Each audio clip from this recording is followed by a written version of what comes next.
You're listening to the Cyberwire Network, powered by N2K.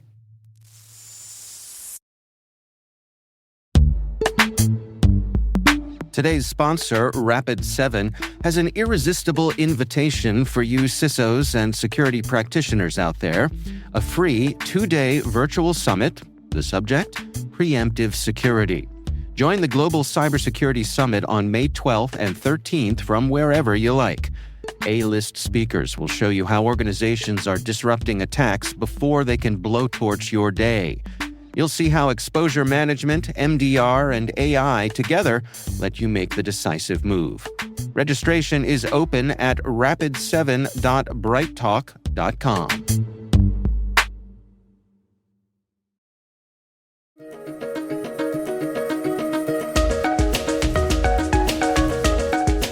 Hello, everyone, and welcome to the CyberWire's Research Saturday. I'm Dave Bittner, and this is our weekly conversation with researchers and analysts tracking down the threats and vulnerabilities, solving some of the hard problems, and protecting ourselves in a rapidly evolving cyberspace. Thanks for joining us.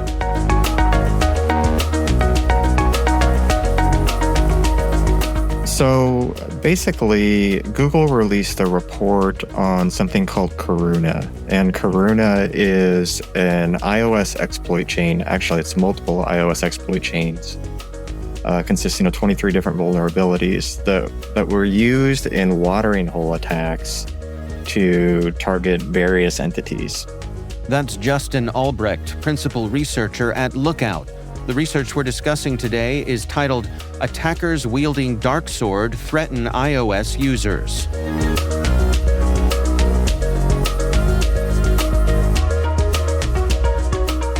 And some of those attacks were conducted by a Russian threat actor.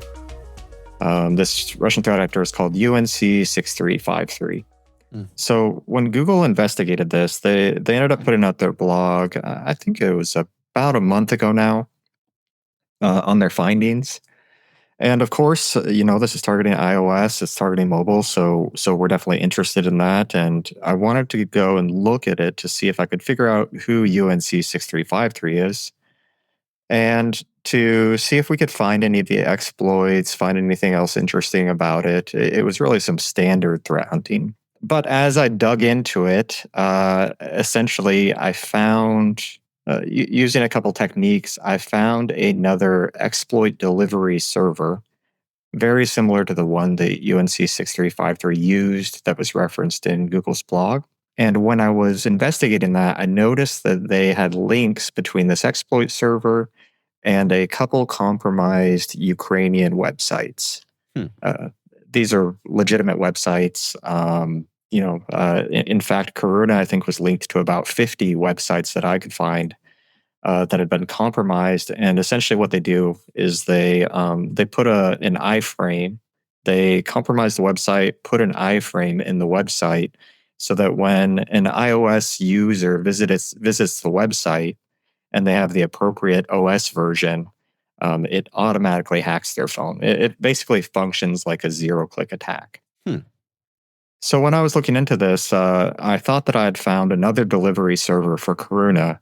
But when I started to look at the code that was on these compromised websites, I noticed that the delivery, in this case it was JavaScript, had specific mentions in the code that it was targeting 18.4 and 18.6 versions of iOS. And these versions weren't targeted in Karuna.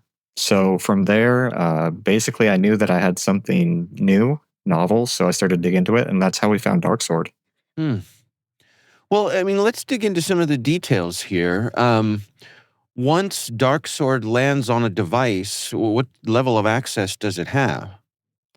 Essentially, all access. It gains root level access to the iOS device, similar to a jailbreak, really, where it breaks past the sandbox for all applications, and from there it's able to pull all relevant data off of the device for both espionage and also for financial gain. So basically, it can pull your contacts, it pulls your browser history, your photos, your messages. It pulls the secure databases for some encrypted chats like Telegram, for example, WhatsApp. It pulls cryptocurrency applications, the profiles associated with those, seed phrases. And it does all of this within a couple minutes. Basically, the version of Darksword that we were looking at infects the device with no clicks. It does everything it needs to do on the device to break through all the barriers. And then it extracts all the data probably within 5 minutes maximum. And then it deletes itself from the device. Wow. Kind of a worst case scenario here, isn't it? Yeah. It's scary stuff. Yeah. Well, help me understand the zero-click aspect of this. I mean, what's going on in iOS that this sort of thing is possible?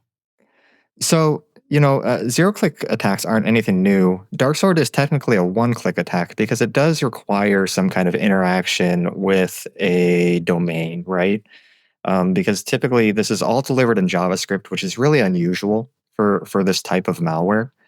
And they basically put the JavaScript on these websites, right? But you could also send it in a phishing link or something similar. So it's technically a one-click. However, if it's on a website that you're already going to visit, then do you consider that a one-click or a zero-click? I think in that case, it's kind of a zero-click because you're already going there doing your normal day-to-day routine. Now, what's happening on the device here is most of these exploit chains, they first target the browser. So you might have heard of, Predator, Pegasus, the zero-click attacks that occurred with those. A lot of those were delivered through iMessage or WhatsApp, and they were using some kind of obscure bug that was in one of those platforms in order to get access to the device in a zero-click attack. In this case, this is similar to a lot of other attacks that we see where first they attack the browser. So basically, they have to get past what's called WebKit, which is kind of like iOS's version of serving up browser material. Basically all browsers on iOS have to use WebKit. Now, WebKit's been very hardened by Apple in the past few years because it's been so targeted. So in this case, the exploit first targets WebKit, but then it almost immediately shifts to something called WebGPU, which is a processor essentially that's processing all the data that's on the browser that the browser is looking at, and that hasn't been hardened as much. So that's where they do the sandbox escape, and that's basically how they bypass the restrictions that are around the application, or in this case, the exploit. Now, you mentioned that they operate quickly and they don't stay on the device very long. This kind of grab and go approach seems significant to me and perhaps a little unusual. It's unusual. It's not what we usually see for espionage, I'll say, or for top tier iOS malware. There is some iOS malware that doesn't leave an implant in any kind of storage. Like it might run entirely in memory. Like we've seen that before with different iOS malware, but typically it does stay on device. It might not survive a reboot, but it does stay on device. In this case, to see this smash grab approach is very unusual for iOS malware. In fact, I think it's the first time that I've seen it. I will say there were recorded 3 different campaigns using Darksword. The one that we identified was this one by the Russian threat actors. But there were 2 other ones, and in those 2 other attacks, they did leave behind implants. So in those cases, they were looking at doing kind of prolonged espionage against targets. Now, in the case where they don't leave anything behind, is there any trace to be found? If someone suspects that their device may have been compromised, is there any way to determine that? Yeah, there are some traces that are left behind. They do a good job of cleaning up a lot of the artifacts that would typically be left behind. And the way that the malware is designed, it kind of piggybacks off of legitimate processes that are within iOS, which makes it very difficult to track and to find. Now, as a user, without any third-party tools, this would be completely invisible to you, and there'd really be no good way to find it. Now, there are really like mobile EDR tools that will detect some of this, and then now Apple has released patches that will patch pretty much all susceptible devices to DarkSword.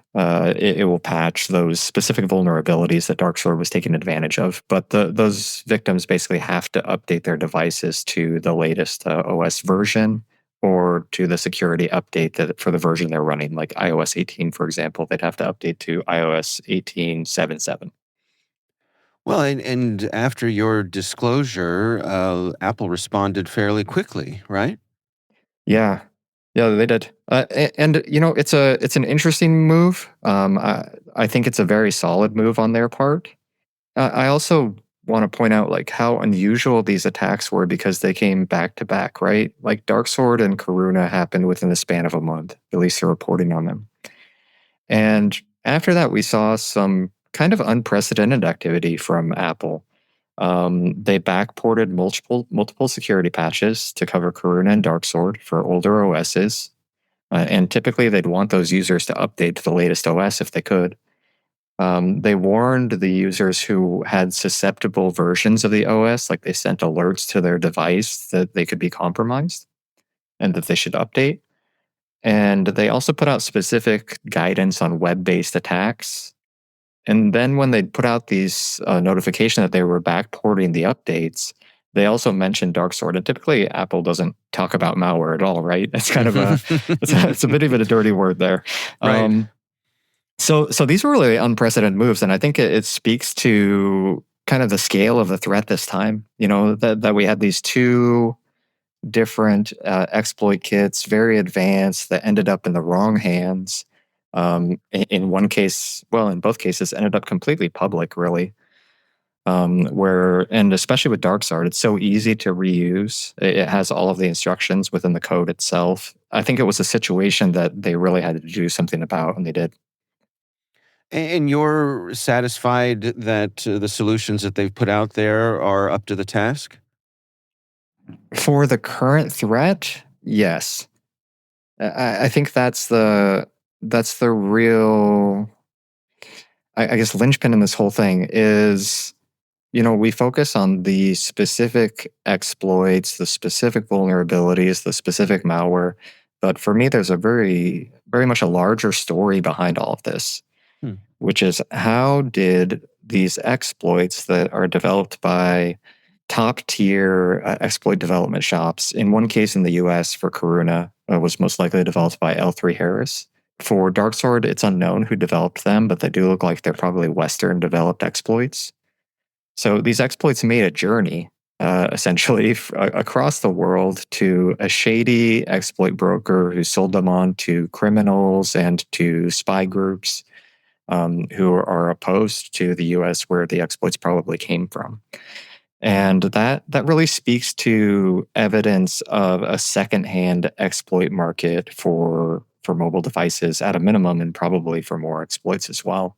If you ever heard of Operation Zero, for example, the Russian exploit broker, that's likely how UNC 6353 got the Karuna exploits, based on a lot of public reporting that's gone into it.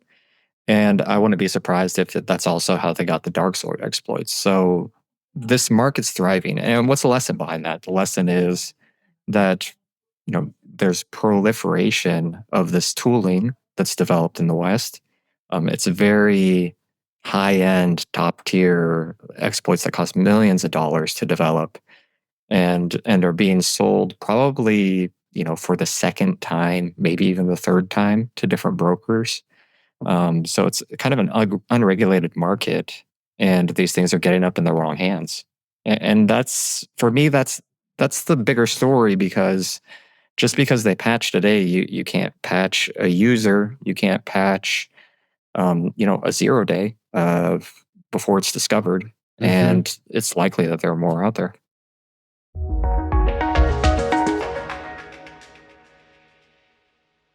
We'll be right back.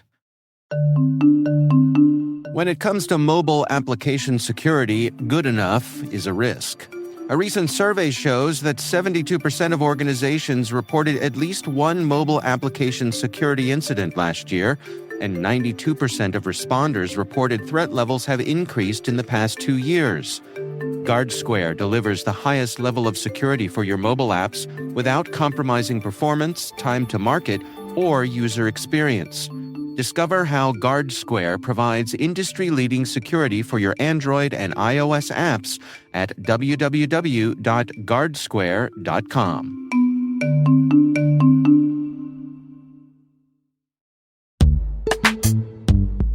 Most environments trust far more than they should, and attackers know it.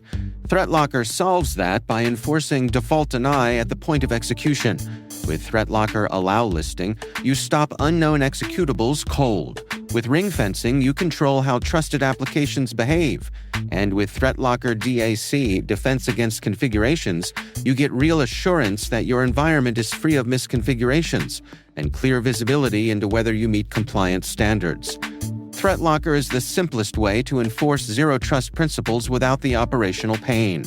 It's powerful protection that gives CISOs real visibility, real control, and real peace of mind. ThreatLocker makes zero trust attainable, even for small security teams. See why thousands of organizations choose ThreatLocker to minimize alert fatigue, stop ransomware at the source, and regain control over their environments. Schedule your demo at threatlocker.com/N2K today.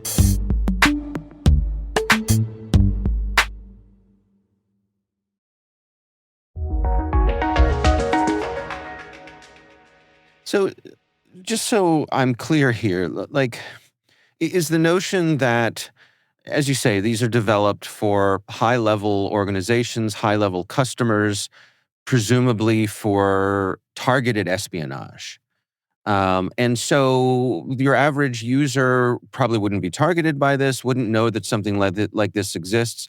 And because it's so targeted, it could fly under the radar for a long time until it reaches that secondary market where it gets broader visibility. Exactly. And also it's targeted in a different way at that point. Like if we consider, let's take a case like Pegasus, right?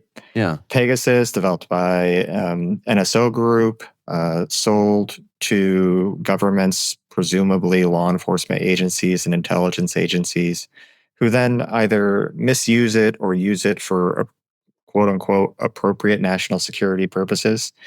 That's what these tools are designed for, really, in the end, right? They're designed to do law enforcement. They're designed to help track terrorists. They're abused in many cases to track civil society and to track innocent victims.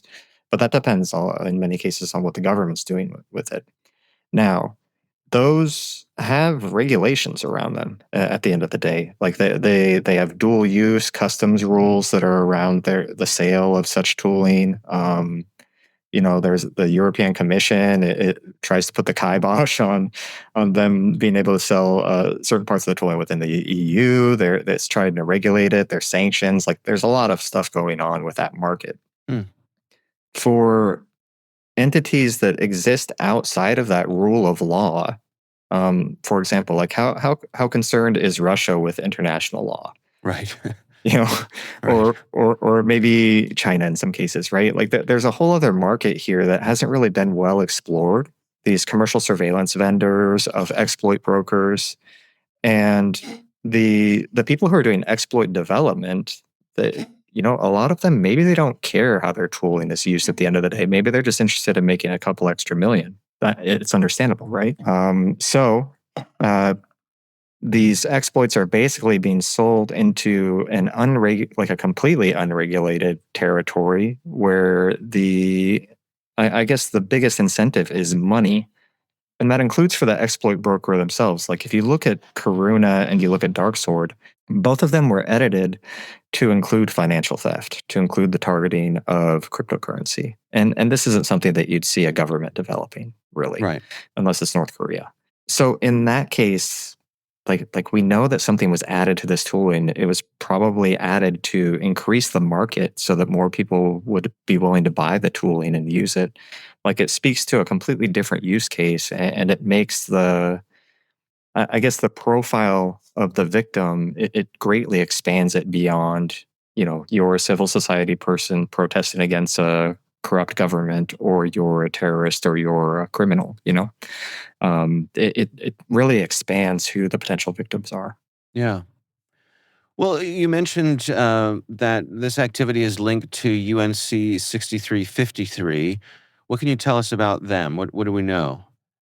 Not much. We've got some ideas of their targeting. We've got some ideas of their level of technical expertise just based on what we've been able to observe.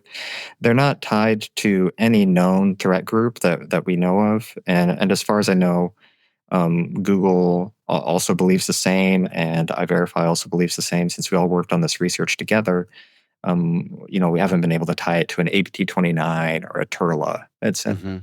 But there are interesting things around this story. Like one, all of the observed attacks by this group were in Ukraine. They were targeting cryptocurrency as well as intelligence gathering. Now, we have seen in the past some targeting of cryptocurrency on mobile by a Russian APT. In that case, it was the Sandworm APT. That targeted, they used a tool called Infamous Chisel, which targeted Android, and it was specifically targeting Ukrainians. Besides that, we haven't really seen anything. However, Russia has a long history now of using proxy criminal elements to conduct campaigns, kind of like a privateer model, a modern day privateer model. And they've done this with multiple ransomware groups who have targeted entities in Ukraine. They've conducted financial theft. They've performed ransomware attacks, wiper attacks, etc. And one interesting thing is, like I mentioned before, these exploits probably came from Operation Zero. Operation Zero was recently sanctioned by the US government. And in the sanctions, they mentioned two of the associates of the CEO of Operation Zero. And those two associates are part of the TrickBot ransomware group. So essentially, you have a criminal, a Russian criminal entity, cybercrime entity, that has direct connections to an exploit broker that has pretty much been proven to have resold some of these exploits to UNC 6353 at least, possibly to this Chinese group, UNC 6691 as well. Like there are a lot of connections in that market. There's a lot of coincidences. And I do think that it wouldn't be, we have no guarantee of this, of who they are, but I don't think it would be outside of the norm that they could potentially be one of these cybercrime proxy groups. Like they don't necessarily have to be a Russian APT. They could be, because the tooling conducts financial theft and it conducts espionage.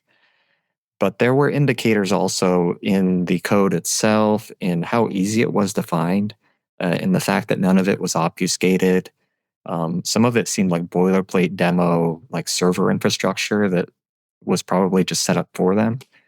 There's signs that perhaps they aren't as technically capable as some of these top tier Russian APTs, which makes me doubt that it's one of them.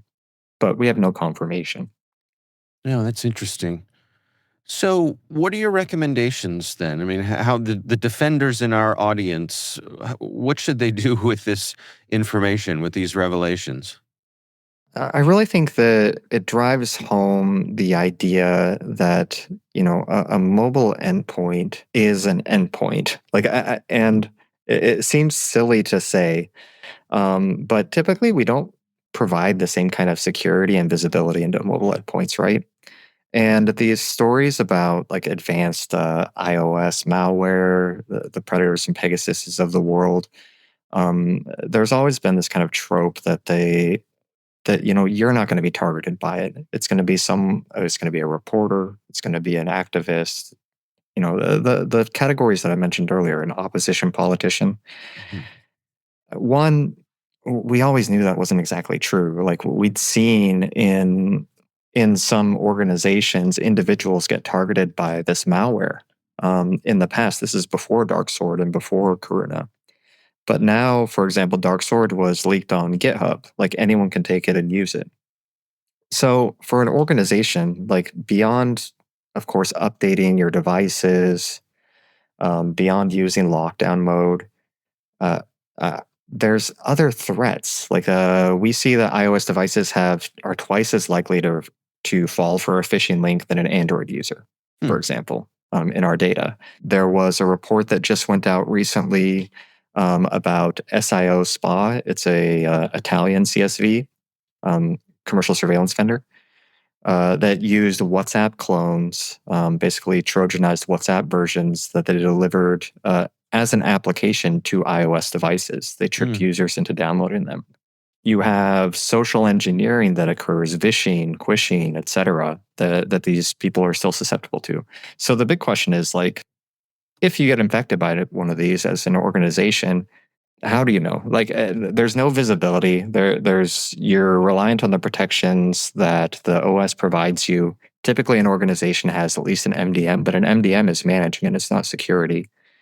So for me, like the big takeaway is that these devices need visibility. Signals need to be fed into the SOC. Security needs to be part of it, not just the mobility team, because a lot of times mobility is the only organization that's handling mobile devices, or the only team that's handling mobile devices in an organization. And for me, that's wrong. Like, for me, security needs to be involved. They need to be able to see these signals. So you need to deploy solutions that enable organizations to be able to see that data, to be able to see what kind of threats are being targeted at the device. And how readily available are those kinds of solutions? Oh, they're available for sure. If you look up mobile EDR, if you look up mobile threat defense is another category that it's often called. Yeah. We have a solution. Lookout, of course, that's our bread and butter, really. Yeah. Beyond our threat intelligence. But there are our competitors also have solutions. Even some of the big players in the game of endpoint defense have some solutions that will at least provide some visibility. In many cases, only for Android or better on Android. But in some cases, like with ours and with some others, you have iOS and Android capabilities that will at least provide visibility and will provide some protections against even the minimal threats. Help me understand an element of this. When Apple comes at a problem like this, when they deliver their patches, and forgive me if this is an unfair question, but are they generally shutting down this specific exploit, or is it likely that they're able to shut off more of a category of things? Do you see where I'm going? Vulnerabilities can have multiple exploits, right? Like you can have 3 different people writing an exploit for the same vulnerability, and they might come at it from different ways. So in a way, it does shut off categories, but let's call them very small categories. Like they won't be able to shut down all threats to WebKit, like I mentioned earlier. They can harden it a lot. They can find new vulnerabilities and continue to patch it. But at the end of the day, you have a lot of exploit researchers and who are there trying to find new ways to take advantage of it. Right. So they don't really cut off an entire category, but maybe subcategories. Maybe by fixing, like being able to patch one of these vulnerabilities, they take care of a bundle of exploits, but not all of them that are targeting that specific portion of technology is probably the way I'd put it. I see. All right. Well, Justin, I think I have everything I need for our story here. Is there anything I missed? Anything I haven't asked you that you think it's important to share? Just going back to what I was saying, with that secondhand exploit market, like for me, that's the thing that I would love that people take away from this is the fact that these things make it into the wild, and it should be part of a security posture. Like people should be thinking about what targets their mobile devices and understand that these are no longer tools that are just in the hands of a few government entities that are interested in conducting espionage, right? They can be used for a lot of other purposes now. And that environment exists, the pipeline exists, it will be reused. So just that takeaway.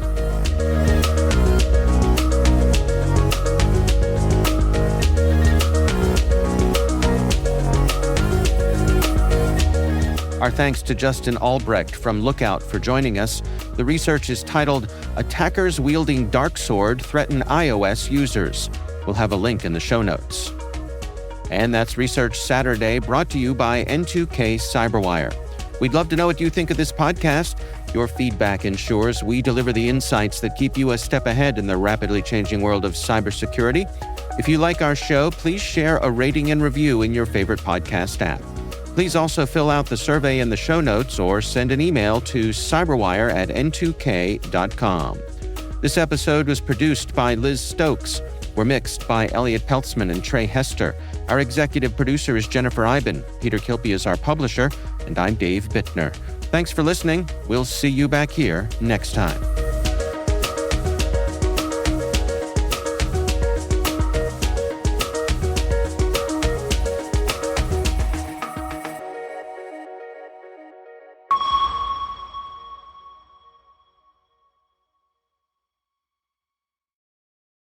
Ready to transform your career in real time from where you are? Brown University's flexible online master's programs will help expand your business influence and your network in just 16 months. Choose from management, business analytics, or organizational leadership programs that will prepare you for today's most pressing business challenges without putting your life on hold. Scholarships available. Tap to learn more.